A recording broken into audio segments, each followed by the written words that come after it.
I can't wait to start our next Dignilogue, our pre-planned Dignilogue. The title of it is Religion, COVID-19, and human dignity. How does religion respond to the coronavirus pandemic? My name is Phil Brown, and I've been with our network since 2006. The chair of my doctoral committee, Don Klein, was one of the founders of the network, along with Evelyn Lindner. And I shared that with Linda, for whom Don Klein was also the head of her doctoral committee. So I'm really bound to the group, happily so, ever since. I do have one new role since I was with you all last year. I'm now president of a new nonprofit that continues 40-year-old work in child abuse prevention and neglect internationally. It's called the International Center for Assault Prevention. And at the end of the talk, I'll put that link on the in the chat for any of you who are interested. We're working in 12 U.S. states and 13 countries around the world, and served almost 300,000 children the year before the pandemic. So I'm very pleased to be helping with that organization. But my role here today is to facilitate this panel, and I have to tell you that it's really the creation of Bhante, of Chipa. So I'm really just in the role of trying to help him so that he doesn't have more than one role at a time, so he can invest in his own talk. But his concept was, as Linda said, to look at the way in which religious institutions have both been affected by the pandemic and have contributed both positively and negatively to it. And of course, religion, as all of us, have been deeply affected by the coronavirus. Whether individuals, religious folks are studying or living in seclusion or in communal settings, whatever their roles, the lockdown has led to both isolation in some cases, where religious spaces, temples and churches, synagogues, mosques, and monasteries have all been either forced to realign their services and how they related to their communities. And I think we're going to hear from our panel various perspectives on that because of the diversity of the panel that Bhante has put together. The challenges and opportunities that are represented by the pandemic, I think, and essentially it's a microcosm of what the rest of the society has experienced. In some cases, the institutions have been helpful by providing social support, spiritual care, and even financial assistance to the members of your communities.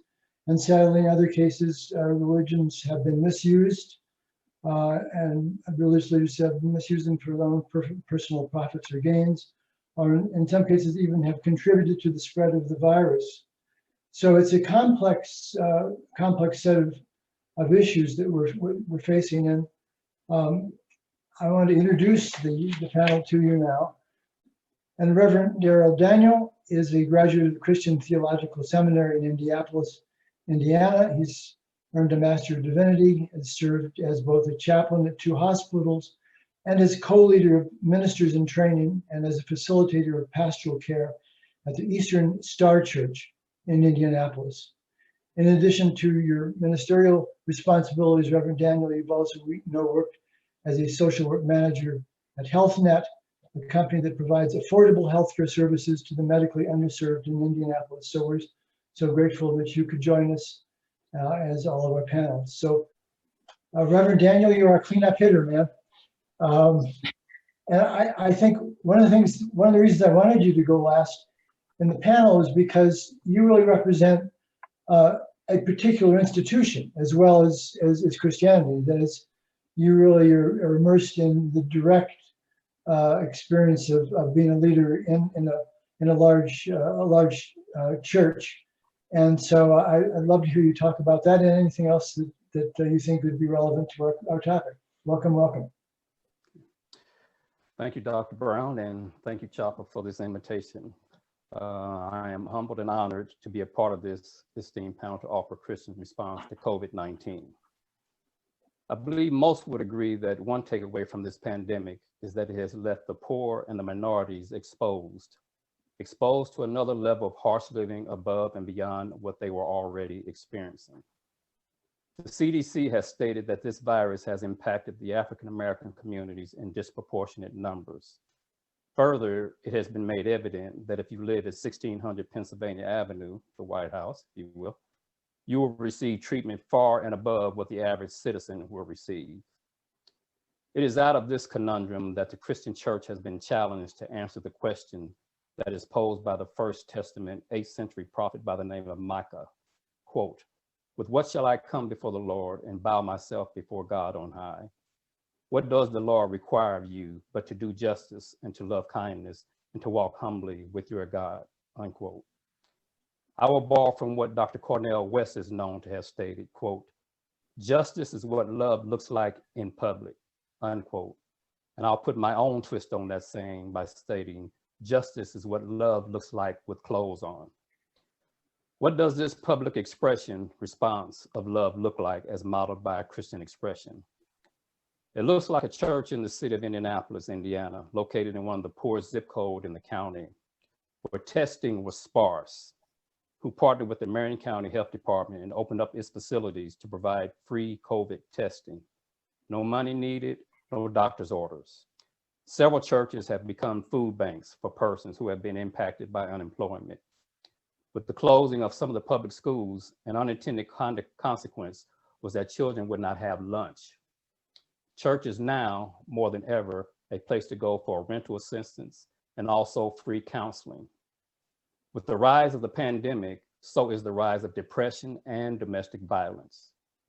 The Indiana Coalition Against Domestic Violence reported in an article on October the 16th that deaths related to domestic violence were up by roughly 85% in Indiana.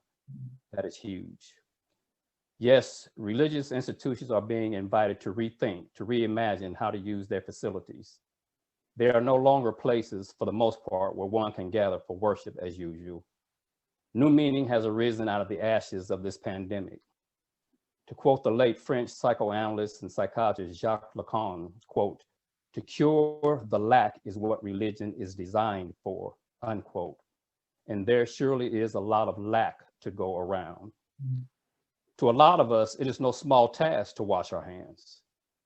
But what if you are one of the 3+ million who filed for unemployment in a single day in the United States, and you have to decide between paying for utilities or buying medicine as you attempt to navigate a healthcare system that reeks of inequality, lack. All the while, even as I currently speak, you have millionaire politicians haggling over what and if any financial relief is on the way, lack. Allow me here to quote my biblical namesake, Daniel, as he felt compelled to challenge the political system of his day. Quote, "You have been weighed in the balances and found wanting," unquote. One church I interviewed as I researched for this topic brought to light an entity struggling to keep its doors open that probably does not make it to the radar for most. The news is replete with stories about businesses, large and small, having to close their doors and force people out into an already struggling economy. These are businesses that did not make it to the cut, like Harvard, who was reported to have received millions of dollars in government aid, despite the fact of sitting on excess of billion-dollar endowments. Isn't it funny? Governmental aid is only called welfare if you're poor. The invisible, if you will, entity I'm speaking of are churches. Consider that 57% of the churches in the United States have fewer than 100 parishioners, and 21% have fewer than 50. The church I interviewed identified 11 churches in the city of Indianapolis whose parishioners were less than 100 and donated $27,000 to these churches to help them keep their doors open. This is what love looks like in public. A pastor friend of mine in Colorado shared with me that 10% of the churches in his denomination have closed, 950 churches. I'm reminded of an image that is burned into my memory, as I imagine this particular day lives in most of our memory. It was 9/11. The image that comes to my mind was a crowd of people who had been so close to the buildings that were crashing. All of them were covered in ash and soot. And I remember thinking, wow, I can't tell who's Black, who's white, who's rich, or who's poor. They all looked the same because they were all covered in dust and ashes. I raise this memory because I pray for the day that crises like the pandemic will create a newness of identity, a newness that will embrace the belief that different, whatever that may be, does not mean deficient. I believe we are most like our Creator when we are creative. I pray we come out of this pandemic creating new healing responses because of this pandemic and not returning to normal where the least of these are left out. Thank you for allowing me to share space with you on this day. Amen.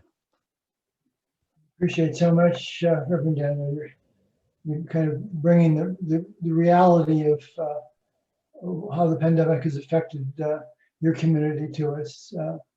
And as well, I think you've highlighted the intersection of the political and economic realities that churches like yours have always been used to kind of fill these gaps, these lacks, while at the same time lobbying for more equitable, systematic responses that would not put you continually in the position of having to put Band-Aids on wounds that are very old. It's a profound sense of the way in which we share the impact of the pandemic, whoever we are. And as a panel, you've all given us insight, I think, that we didn't have before about how both internationally and with your different spiritual traditions, we've seen, as you've said, kind of creative responses to both minister to the spiritual needs of your communities, but also to look beyond that to the kinds of actions that are necessary if we're to come out of this pandemic with any better sense of how we can use our common humanity to make changes in the systems that we all relate to and live in that could give us a better sense of the kind of the dignity that we all share and need to undergird by both our individual actions as well as our ability to share in the social political realities that are different across different countries, but impact us all individually.